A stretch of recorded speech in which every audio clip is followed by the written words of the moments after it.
우리가 예수님에 대하여 알면 알수록, 경험하면 경험할수록 예수님께서 이 땅에 오신 것만으로도 우리는 감사할 수밖에 없습니다. 그게 우리에게 얼마나 큰 영광인지 알 수 없습니다. 그런데 그 예수님께서 고난당하신 것은 정말 말로 표현할 수 없는 영광이죠. 우리를 위해서 예수님께서 대신 벌받아 주시고, 대신 우리 죽어야 될 자리에서 예수님께 대신 죽어주신 것은 우리가 어떤 말로 표현하기도 어려운 그런 감사한 일입니다. 그래서 이 모든 일을 통해서 하나님께서 영광 받으시기에 합당하십니다. 오늘 우리가 읽은 두 절의 말씀은 그 앞에 부분을 보면 가룟 유다가 예수님을 팔겠다고 나가버렸습니다.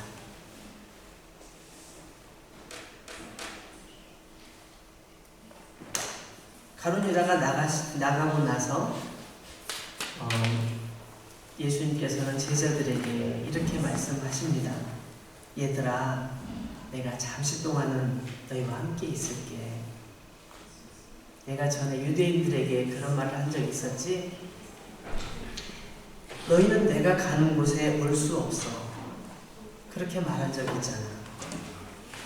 이제 내가 너희들에게 그 얘기를 해야 될 시간이 됐어. 이렇게 말씀을 하시면서 이제 내가 너희들이 따라올 수 없는 곳으로 갈 거야. 그래서 내가 마지막으로 너희들에게 이 명령을 해야 되겠다. 잘 들어. 라고 말씀하신 다음에 우리가 함께 읽은 오늘 말씀을 해주신 겁니다. 제가 한번 다시 읽어볼 텐데요. 여러분도 속으로 한번 따라 읽어보세요. 새 계명을 너희에게 주노니 서로 사랑하라. 내가 너희를 사랑한 것 같이 너희도 서로 사랑하라. 너희가 서로 사랑하면 이로써 모든 사람이 너희가 내 제자인 줄 알리라. 예수께서 갑자기 사람들이 세상을 떠날 때 하는 유언이라고 하잖아요. 유언을 하시는 것처럼 제자들에게 말씀을 하시니까 제자들은 불안해지기 시작했던 것 같아요. 특히 궁금한 거 못 참는 베드로가 예수님 진짜 어디로 가시는 거 맞아요? 진짜예요? 어디로 가시는 건지 얘기 좀 해줘 보세요. 그렇게 예수님께서 다시 말씀하시죠. 내가 가는 곳은 지금 너희가 따라올 수 없어. 그렇지만 너도 나중에는 내 뒤를 따라오게 될 거야.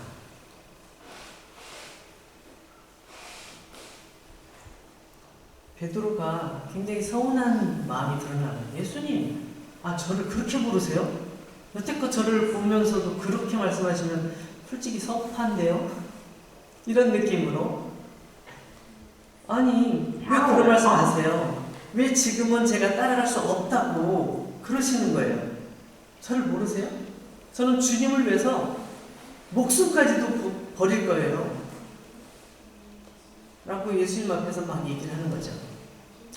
그때 예수님께서는 베드로를 조용히 쳐다보시다가 말씀하시죠. 네가 오늘 밤에 닭 울기 전에 3번씩이나 나를 모른다고 부인하게 될 거야.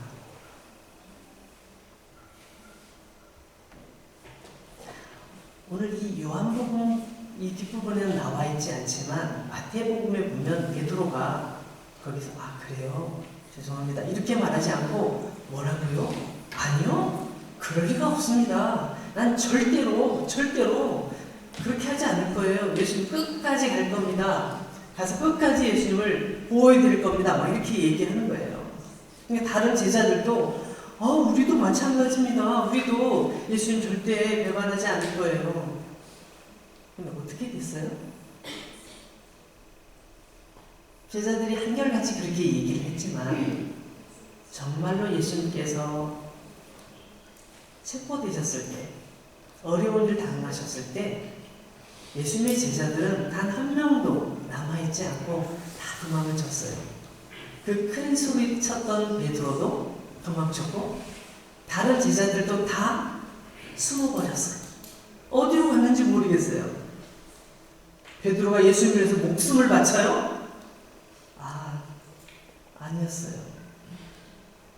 예수님 앞에서 큰 소리를 쳤지만 위기가 닥치니까 어디로 가는지 찾기도 힘들어요. 멀리 숨어서 멀리 사람들 안 보이는 곳에 숨어서 예수님이 어떻게 되는지 구경하는 구경꾼으로 되어버렸어요. 그럼 저는 이 부분을 읽을 때마다 저의 모습이 자꾸 오버랩이 되는 거예요. 나도 그럴 때가 있지.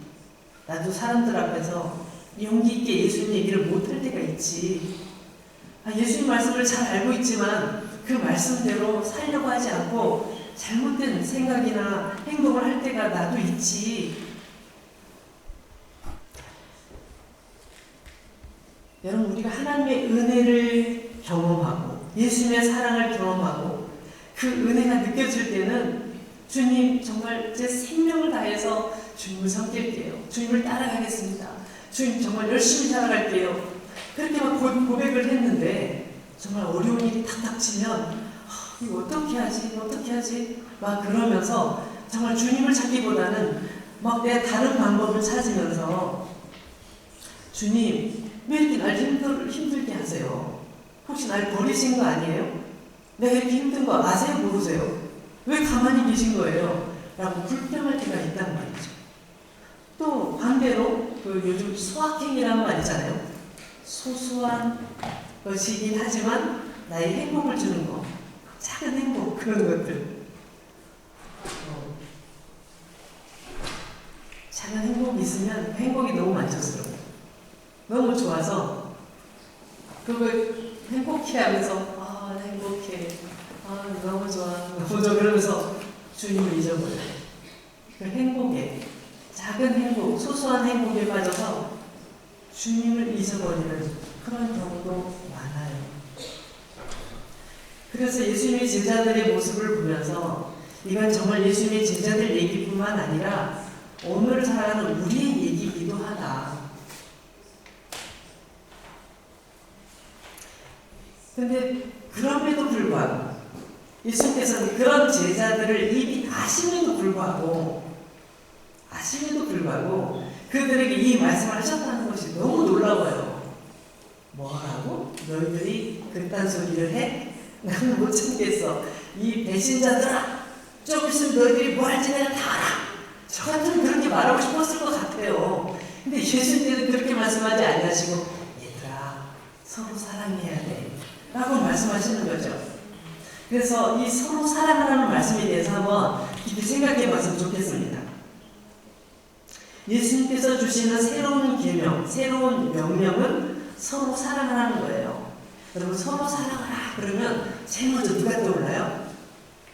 내가 사랑하는 사람 누구예요? 내가 사랑하는 사람. 여러분이 사랑하는 사람 누구예요? 나를 사랑해주는 사람. 그죠? 나를 사랑해주는 사람. 그리고 나에게 많은 도움을 준 사람. 내가 힘들 때 옆에 있어준 사람. 난 그 사람을 사랑해야 돼. 정말 그 사람을 사랑하는 건 당연하지. 그런 마음이 우리 먼저 들잖아요. 나를 사랑해주는 사람. 내 가까이 있어주는 사람. 나를 잘 도와주는 사람. 또 그렇지 않은 경우도 있죠. 유명한 그 가수, 또 연예인, 영화배우. 너무 잘생겼어. 너무 예뻐. 나 정말 한 번만 만나봤으면 좋겠어. 사랑하는 경우도 있잖아요. 그죠? 왜냐하면 그 사람이 나를 행복하게 해주니까요. 그 사람을 생각하면 나는 기분이 좋고, 내가 굉장히 뭔가 으쓱해지거든요. 그러니까 내가 나 중심적으로 생각할 때 그 사람이 나에게 잘해주니까 나도 그 사람을 사랑하고 좋아하는 거 그런 경우 많잖아요. 너무 당연한 것 같아요. 그런데 예수님께서는 어떻게 사랑을 가르쳐 주셨는지 한번 볼까요? 예수님의 사랑은 조금 다른 것 같아요. 마태복음 5장을 한번 찾아가 봐요. 마태복음 5장.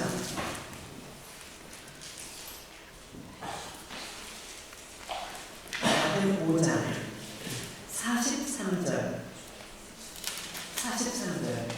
43절부터 제가 읽겠습니다.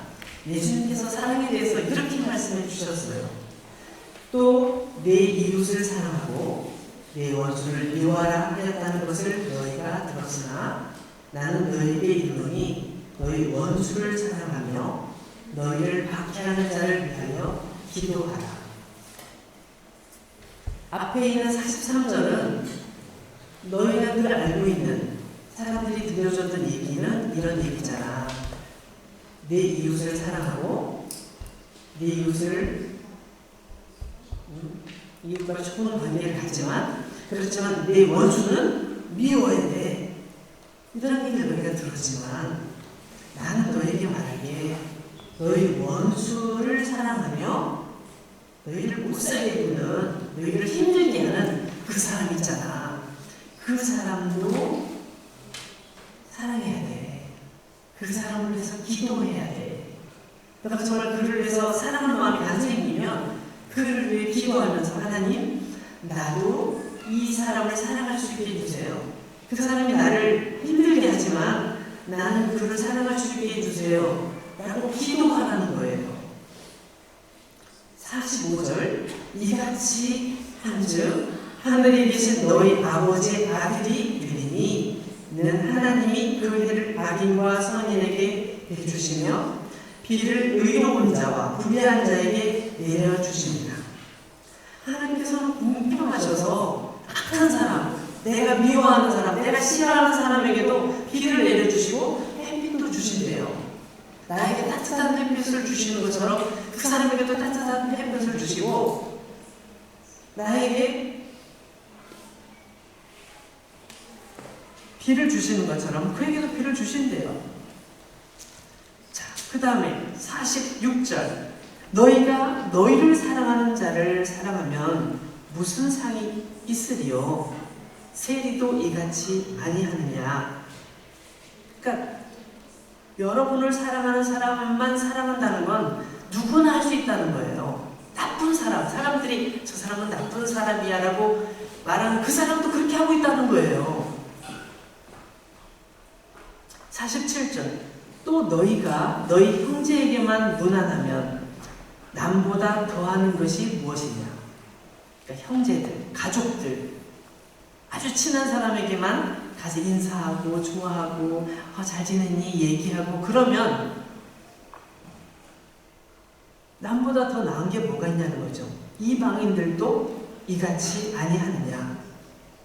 그러면서 48절에 그러므로 하늘에 계신 너희 아버지의 온전하심과 같이 너희도 온전하라. 하나님께서는 모두를 사랑해 주시는 것처럼 너희는 모두를 사랑해야 돼. 못해요. 난 그렇게 못해요. 나를 그렇게 미워하고 나에 대해서 나쁘게 말하는 그 사람을 내가 어떻게 사랑합니까? 난 못하겠어요. 우리는 막 그런 마음이 들지 않나요? 저는 그럴 때가 있었어요. 정말 저 사람 다른 사람은 모르겠는데 저 사람만큼 난 용서하기 너무 힘들어요. 그런 경우들이 가끔 있었어요. 그때는 정말 예수님의 말씀을 알지만 그 말씀대로 하는 것이 너무너무 힘들었어요. 근데 예수님께서는 이 말씀에 다시 요한복음으로 돌아가서 오늘 읽었던 본문 말씀을 보면 한 가지 힌트를 주세요. 어떻게 내가 너희를 사랑한 것 같이 그렇게 하면 돼. 예수님께서 우리를 사랑하신 것처럼 사랑하면 된다는 거예요. 요한 1서로 한번 가볼까요? 우리 신약성경 저 끝에 부분에 있습니다. 요한복음이 아니고요. 요한일서. 이 요한일서도 요한복음을 기록한 사도 요한이 기록한 성경입니다. 요한일서 3장 1절 말씀을 보겠습니다. 요한일서 3장. 요한일서 3장. 보라, 아버지께서 어떠한 사랑을 우리에게 베푸사 하나님의 자녀라 일컬음을 받게 하셨는가. 우리가 그러하도다. 그러므로 세상이 우리를 알지 못함은 그를 알지 못합니다.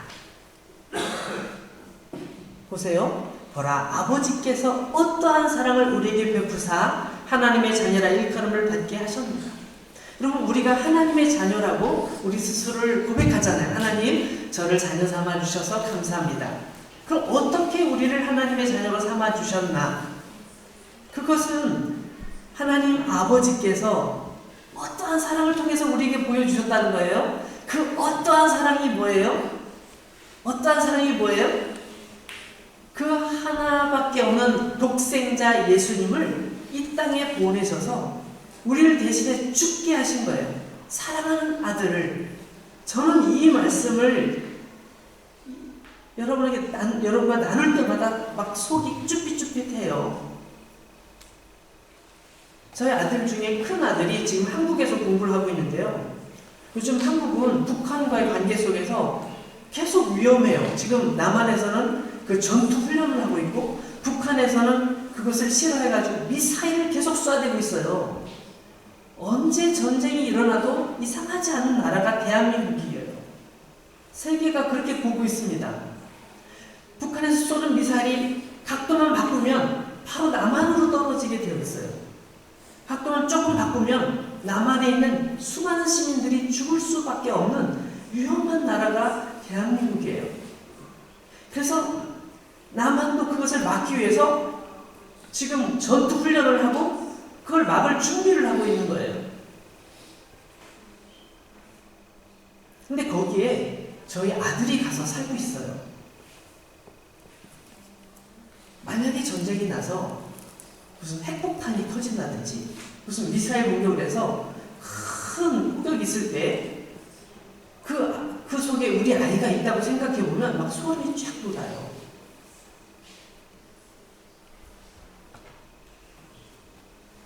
근데 하나님께서는 어쩌다 난 사고가 아니라 내 아들을 죽여서 너희들을 구원하겠다. 너희들을 구원하겠다. 계획을 세우시고 아들을 이 땅에 보내주셨어요. 그리고 그 아들이 죽도록 이끌어가고 계신 것이죠. 예수님도 바보같이 그 죽음 당하는 길을 걸어가세요. 그냥 순종하고 힘든 줄 알지만 그 길로 가시는 거예요. 이건 마치 구약성경에 아브라함이 이삭을 하나님께 바치는 거하고 똑같아요. 하나님께서 어느 날 아브라함에게 명령하셨죠. 네가 100세에 얻은 아들이지? 너 그 아들 사랑하니? 물론이죠. 얼마나 사랑해요. 정말 하나님께서 나에게 주신 정말 귀한 아들이죠. 내가 100세에 얻은 아들인데. 그래? 그럼 그 아들을 나에게 바쳐라. 네? 어떻게 해요? 그 아들을 데리고 내가 지정하는 산에 가서 산 꼭대기에서 그 아이를 죽여서 나에게 제물로 바쳐. 네? 하나님께서도 사람을 죽여서 제물로 받으십니까? 말이 안 되는데요? 정말이에요? 정말 그래야 됩니까? 정말 하나님 맞아요? 저 같으면 그렇게 말했을 텐데 아브라함은 그렇게 말하지 않더라고요. 아브라함은 그 하나님의 말씀을 들은 다음날 아침 일찍 일어나더니 보따리를 싸요. 장작도 준비하고 또 양떼들도 나귀에다 장작을 싣고 아들 이삭에게 이삭아 너 나랑 같이 갈 데가 있다. 어딘데요? 따라오고 마라. 어딘데요? 따라오고 마라. 그리고 데리고 간 거예요. 그리고 3일 동안 걸어서 모리아산이라는 산에 도착했어요. 산 밑에 도착하니까 같이 갔던 종도 있었는데 종들한테 너희들은 여기 머무르고 있어라. 우리 아들하고 둘이만 올라가서 할 일이 있어. 네? 종들을 다 놓고 갔어요. 아브라함이 생각할 때 내가 만약에 거기서 내 아들 이삭을 죽이려 하면 종들이 가만히 안 있겠지. 나를 말리겠지. 그럼 내가 이걸 할 수가 없어. 종들 여기 놓고 가야 돼. 그렇게 생각했던 것 같아요. 종들을 놓고 이삭과 둘이 산 꼭대기로 올라가요. 장작을 탁 펼쳐놓고 제사들을 하나님께 예배드릴 준비하는데 이삭이 물어봐요. 아버지, 아니 이렇게 장작도 있고 다 준비를 했는데 재물이 없잖아요. 재물이 어디 있어요? 아브라함이 이삭에게 너야, 널 잡을 거야 이렇게 말을 못해요. 아브라함도 너무 힘든 거죠. 내가 정말 사랑하는 아들을 죽이려 하니 너무 힘든 거죠. 그래서 뭐라고 둘러댔냐면 그건 하나님께서 준비하실 거야 이렇게 얘기를 했어요. 하나님께서 준비해 주실 거야. 아직까지 몰라요. 어떻게 될지 몰라. 그 대신 분명한 것은 하나님께서 나에게 명령하셨다는 거죠. 아브라함은 왜 그렇게 하는지, 왜 그렇게 해야 되는지 잘 몰랐지만 아들을 묶어요. 근데 아들은 바보같이 묶여요. 아빠 왜 이러세요? 아빠 나이가 100세가 넘으시더니 조금 좀 문제가 있으신 거 아니에요? 자꾸 왜 이러세요? 이렇게 할 법한데 그런 얘기가 성경에 한마디도 없이 그 아들이 제단 위에 있어요. 아들이 그 장작을 짊어지고 아버지 대신 짊어지고 아버지를 따라서 산 꼭대기로 올라갈 정도 되면 힘이 센 남자예요. 근데 그 아이가 아버지에게 저항하지 않고 도망치지도 않고 아버지가 굽는 대로 묶여서 제단 위에 올라가요. 아브라함은 준비해온 칼을 꺼내죠. 그리고 아들을 죽이려고 해요. 이해할 수는 없지만 하나님께서 명령하셨으니까 해야 되지 않을까? 칼을 들이대는데 다급한 건 하나님이셨어요. 멈춰라! 아브라함아! 성경에 보면 아브라함을 2번 부르는 게 나오는데 2번 부르는 건 굉장히 급하고 또 중요할 때 2번 반복돼요. 아브라함아! 멈춰라! 하나님의 천사가 아브라함을 멈추게 해요. 어떤 그림에 보면 아브라함이 칼을 딱 들고 있는데 천사가 손을 잡고 내리지 못하도록 혹시 실수해서 내릴까봐 딱 붙잡고 있는 그런 그림이 있더라고요. 하나님께서는 아브라함을 멈추라 하시면서 그 아이에게 손대지 마라. 너가 정말로 나를 사랑하는 것을 이제야 알겠다고 말씀하시면서 이삭을 죽이지 못하게 하세요. 하나님께 예배를 드려야 되는데 어떻게 하지? 하는데 어디서 무슨 울음소리가 들려요. 보니까 저쪽 나무 풀숲에 양 한 마리가 울고 있는 거예요. 하나님께서 이 예배를 위해 저 양을 준비해 놓으셨구나. 저 어린 양을 가지고 예배를 드리자. 그래서 그 어린 양을 잡아 예배를 드려요. 그래서 하나님의 산에서 준비해 주셨다. 그런 뜻으로 여호와 이레라는 이름이 붙죠. 근데 여기서 놀라운 것은 그 아들을 죽이려는 아브라함이 마치 하나님과 같고 거기 죽음을 준비하는 아들이 꼭 예수님과 같다는 거예요. 성경학자들이 이걸 보면서 이건 예수님 얘기야. 구약 성경에 예수님 얘기가 이렇게 정확하게 나와 있다니. 한 마리 어린 양이 되어서 우리를 위해 대신 죽으신 예수님의 모습이 이렇게 그려져 있다니. 이렇게 성경을 해석합니다. 하나님의 사랑이 그와 같다는 것을 요한 1서에 요한은 이렇게 적어놓고 있는 것이죠. 그렇습니다. 우리는 진짜 너무나 큰 사랑을 받았어요. 예수님께서 그래서 이렇게 말씀하시는 내가 너희를 사랑한 것처럼 너희도 서로를 사랑해야 돼. 여기서 내가 너희를 사랑한 것처럼이란 이 말씀 속에는 어떤 의미가 있을까요? 우리 요한복음으로 다시 가봐요. 이번에 요한복음 15장에 보면 예수님께서 오늘 똑같은 말씀을 좀 설명해 놓으신 부분이 있어요. 뭐라고 설명하셨는지 한번 볼까요? 요한복음 15장.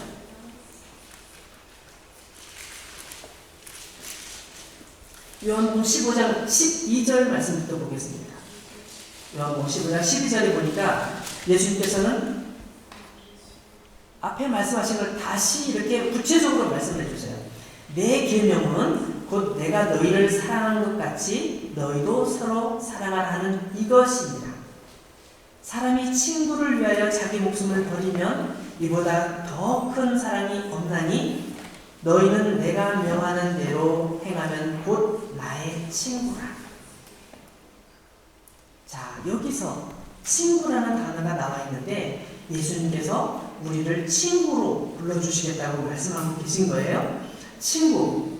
근데 그 앞에 나와 있는 말씀을 보면 친구를 위하여 자기 목숨을 버리면 이보다 더 큰 사랑이 없다 라고 말씀하시면서 예수님께서는 우리를 위하여 죽으실 것을 말씀해 주고 계신 것입니다.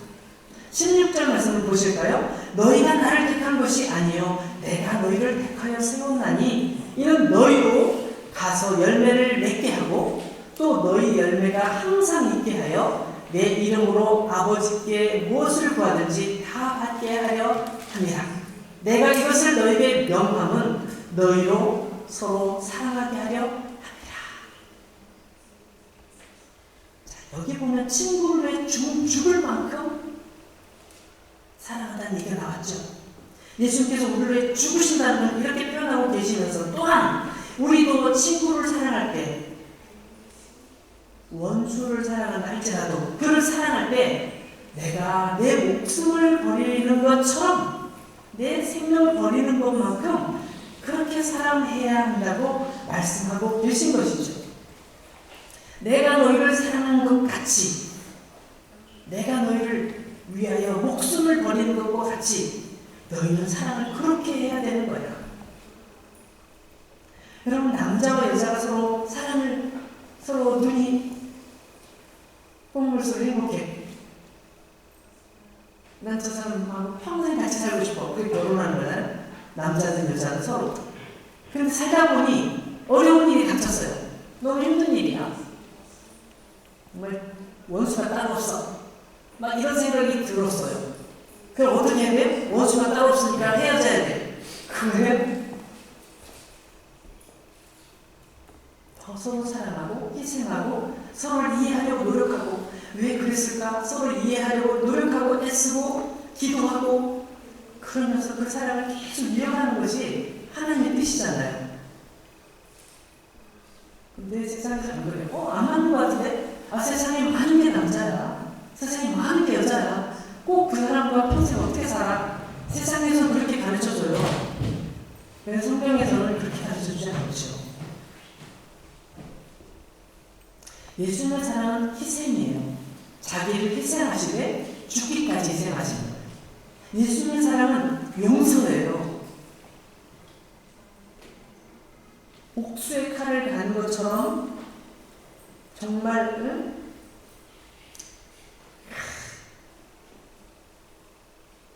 그런 것들을 다 내려놓고 복수를 내려놓고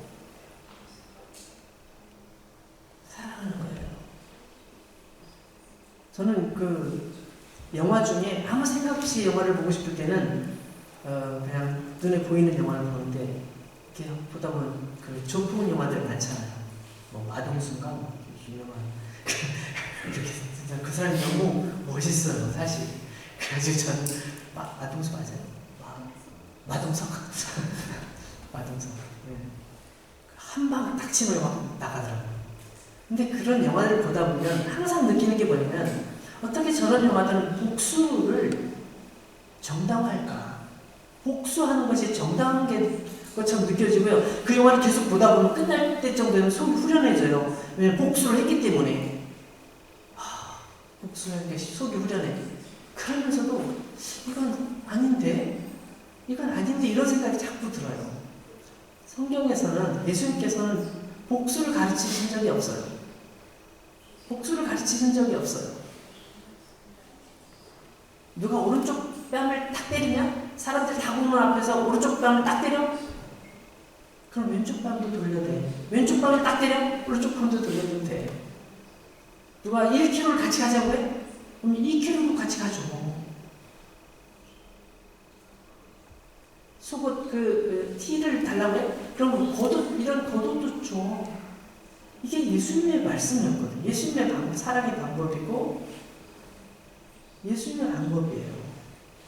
근데 우리는 너무 많은 영화들을 보고 너무 많은 세상의 모습들을 봐서 그건 좀 너무 그건 아니야.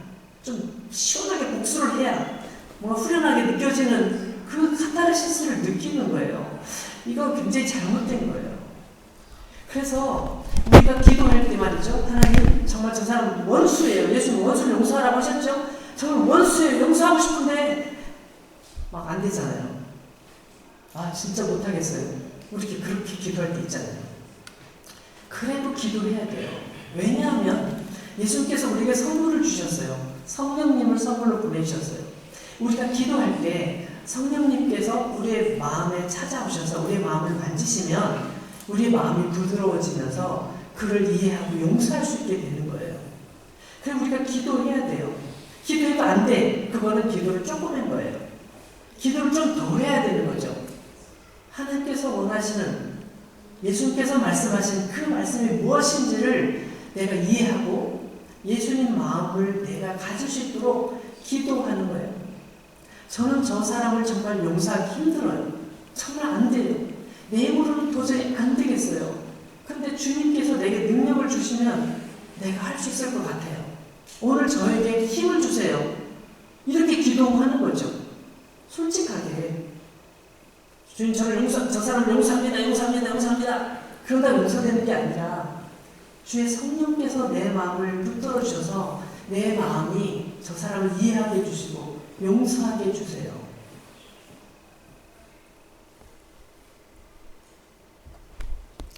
여러분 우리는 예수님이 아니에요. 예수님처럼 용서하기가 쉽지 않아요. 사실 불가능에 가까워요. 그런데 하나님의 성령께서 우리의 마음에 찾아오시면 우리 마음속에 부드러워지고 용서할 수 있는 마음이 생기는 거예요.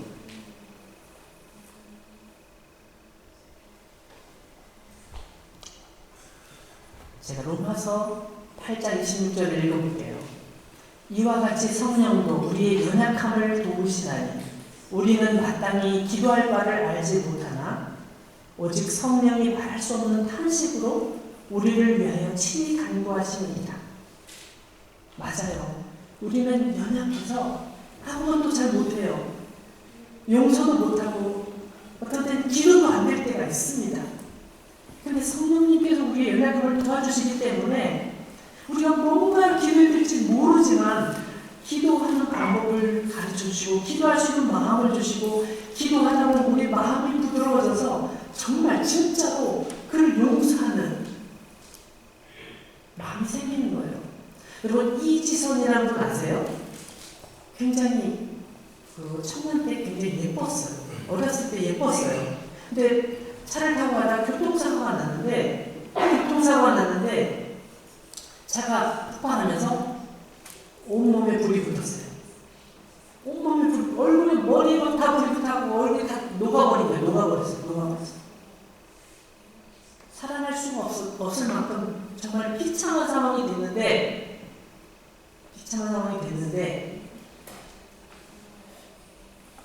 그 사진을 사고 나기 전에 사진을 봤더니 너무 예쁘고 정말 미스 코리아 나와도 될 것 같더라고요. 근데 온몸이 망가진 거예요. 그 아빠가 찾아와서 딸아 용기를 내. 넌 잘 괜찮아질 거야. 그 아빠가 기도해 주셨어요. 이지선 자매가 지금은 교수님이 돼서 강단에 서서 학생들을 가르쳐요. 그런데 그때는 그런 계획이 그런 걸 세울 수 없는 정말. 그런데 병원 수술실에 들어가면서 아빠에게 얘기했대요. 아빠, 만약에 이 사고를 낸 사람이 찾아오거든 내가 다 용서했다고 얘기해줘. 난 다 용서했다고 얘기해줘.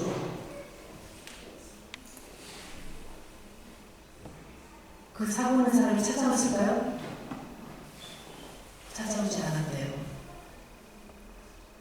찾아오지 않아? 내가 찾아오면 용서해 주려고 했는데 찾아오지도 않고 그랬을까요? 아니에요. 그는 지금도 용서했어요. 자기 몸이, 얼굴이 여자로서 얼마나 자존심 상한 일이에요. 수술을 수십 번 하고 정말 여러 치료를 해도 회복이 안 되는 이 얼굴, 다시는 옛날 모습으로 돌아갈 수 없는 이런 절망적인 상황처럼 보여지지만 그는 이 상황 속에서도 그 사람을 지금도 용서했다고 고백해요. 왜 그게 가능할까요? 예수님께서 나를 사랑해 주신 것처럼 나도 그를 사랑합니다. 그를 용서합니다. 그를 이해합니다. 그를 내가 아직 한 번도 보지 못했지만 그럼에도 불구하고 나는 그를 사랑하고 그를 용서합니다. 라고 말을 하는 거예요.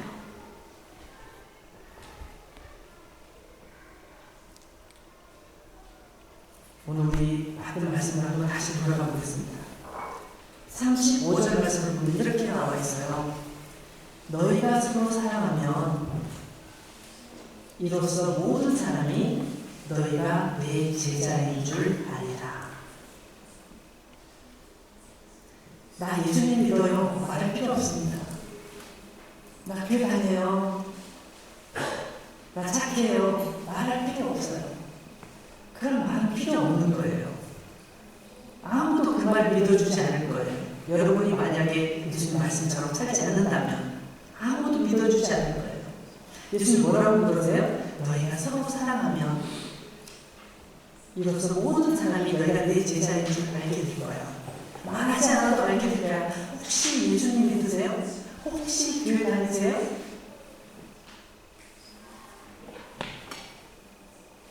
예수님 같으세요? 이런 얘기 우리가 들으면 얼마나 행복할까요?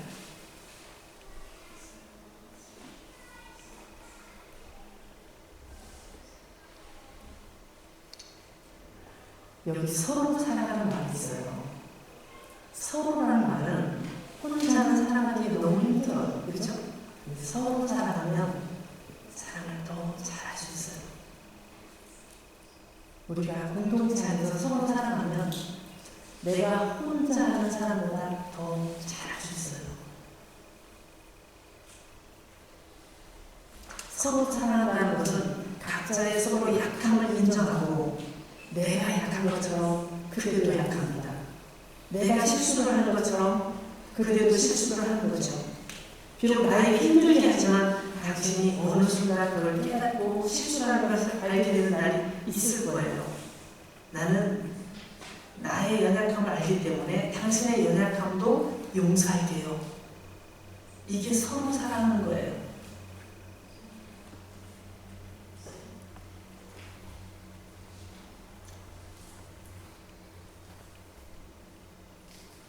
예수님께서는 우리가 서로 사랑하는 삶을 사는 것만으로도 우리가 예수님을 닮았다고 말씀하세요.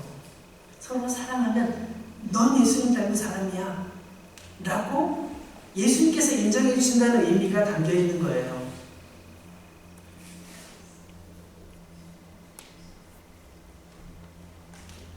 사랑 여러분, 사랑하는데 너무 힘들 때가 있어요. 그때는 기도하면서 사랑하면 돼요. 우리는 예수님께 사랑하라는 명령을 받았어요. 해도 되고 안 해도 되는 게 아니라 반드시 해야 되는 거예요. 사랑해야 돼요. 근데 어떻게 해요? 예수님처럼. 예수님께서 우리를 사랑하신 것처럼. 제가 이 말씀을 건너뛸까 했는데 이 말씀을 꼭 읽고 싶습니다. 우리 히브리서를 한번 찾아봐요. 이 말씀만 읽고 제가 마치겠습니다. 히브리서 어디 있죠? 신약성경에 있죠?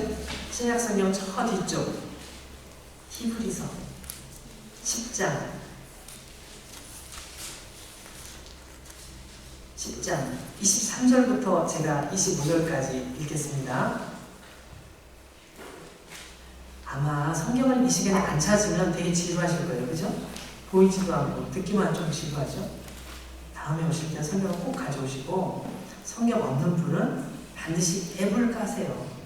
요즘 휴대폰 앱 까는 거 얼마 돼? 공간도 많이 안 차잖아요. 자, 읽어볼게요. 히브리서 10장 23절. 또 약속하시는 믿으시니 우리가 믿는 도리의 소망을 움직이지 말며 굳게 잡고 서로 돌아보아 사랑과 선행을 격려하며 모이기를 피하는 어떤 사람들의 습관과 같이 하지 말고 오직 권하여 그날이 가까움을 볼수록 더욱 그리하자. 여기 보면 서로 모이기를 열심히 하라는 거예요. 그리고 서로를 잘 살펴서 서로 사랑해주고 좋은 일로 서로를 도와주고 격려해주고 위로해주고 그렇게 하라는 거예요. 그날이 가까움을 볼수록 더욱 그리하자라고 말씀하고 있는데, 저는 요즘 우크라이나와 소련이 전쟁하는 거, 또 미국하고 이란이 또 최근에 또 긴장관계 있죠. 또 중국과 미국이 또 이러고 있죠. 중국이 필리핀과 뭐 여러 나라들이 막 지금 요즘 전쟁을 막 할 준비를 하고서 두고 막 이러고 있는 상황이에요. 근데 이런 상황을 보면서 요한계시록에 있는 말씀이 자꾸 생각나요. 요한계시록에 보면 마지막 때가 되면 전쟁을 하기 시작하는데 나라와 나라들이 일어나서 막 싸우는데 점점 집결하는 거예요. 한 곳으로. 아마겟돈이라는 그 전쟁 장소로 전 세계가 집중해서 거기서 막 싸우다가 그때 끝이 온다고 되어 있어요. 설마 지금은 아니겠지 하고 싶으면서도 그런 모습들이 너무 이상하게 펼쳐지니까 혹시라도 이 세상의 마지막은 아닐까, 예수님께서 말씀하신 그 마지막은 아닐까, 이런 두려운 마음이 들어요. 그런 두려운 마음이 들면 예수 믿는 사람은 어떻게 해야 되냐면 그날이 가까움을 볼수록 더욱 그렇게 해야 돼요. 어떻게? 서로 사랑하고 서로 격려해주고 서로 용서해주고 서로 아껴주고.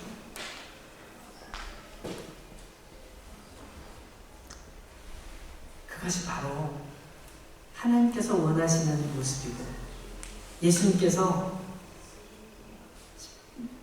잡히시기 전에 제자들에게 명령하신 마지막 명령이었어요. 그 명령은 제자들에게만 하신 게 아니라 이 말씀을 들을 모든 우리들을 위해서 하신 말씀이에요. 그건 사실 힘든 게 아니에요. 우리의 힘으로 하려니까 힘들죠. 성령님을 의지하고 하나님의 은혜를 힘입어서 나가면 힘들지 않아요. 예수님께서 우리를 얼마나 사랑하셨는지 사랑해 주셨는지 알면 힘들지 않아요. 예수님처럼 똑같이 하려고 하면 힘들지 않아요. 우리는 충분히 할 수 있어요. 그래서 예수님께서 우리에게 명령해 주신 거죠. 저와 여러분 모두가 이런 축복된 삶을 사는 사람들이 되었으면 좋겠습니다. 기도하겠습니다.